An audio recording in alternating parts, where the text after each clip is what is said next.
मल लिएर हिँड्या के को मल हो यो भुइँसीको भुइँसी पाल्नु भएको पालेर गुड अनि दुध पनि दिन्छ दिँदैन दुध छैन थाहा खाएर मलको लागि मात्रै पाल्या के अनि कहिले बाल जान्छ बेच्दिन अनि छोडिदिएको सबै कति भयो असोजदेखिको अस्तिको दसैँदेखि अब नखाने थोरै पैसा छोडी अनि छ्याङहरू त चल्छ होला नि केही छ्याङहरू पनि चल्दैन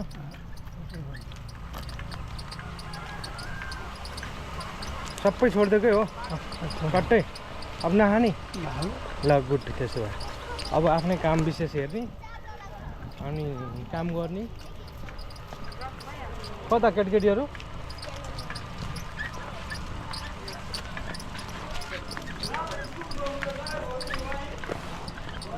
अनि खेत कहाँ छ तल कति 5 कथा आफूले गरे के हाले अहिले अहिले त के छैन तोरी ओ सम भाइ के छ हजुरमा सन्चै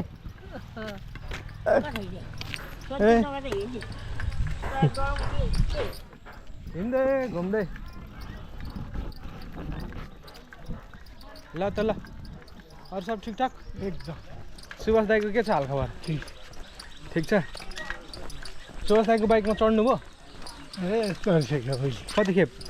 3-4 दिन खै भान्जो एक खेप चलाउन हामी पनि भनेर नभने अब चला के ल त ल राखिदिउँ है ल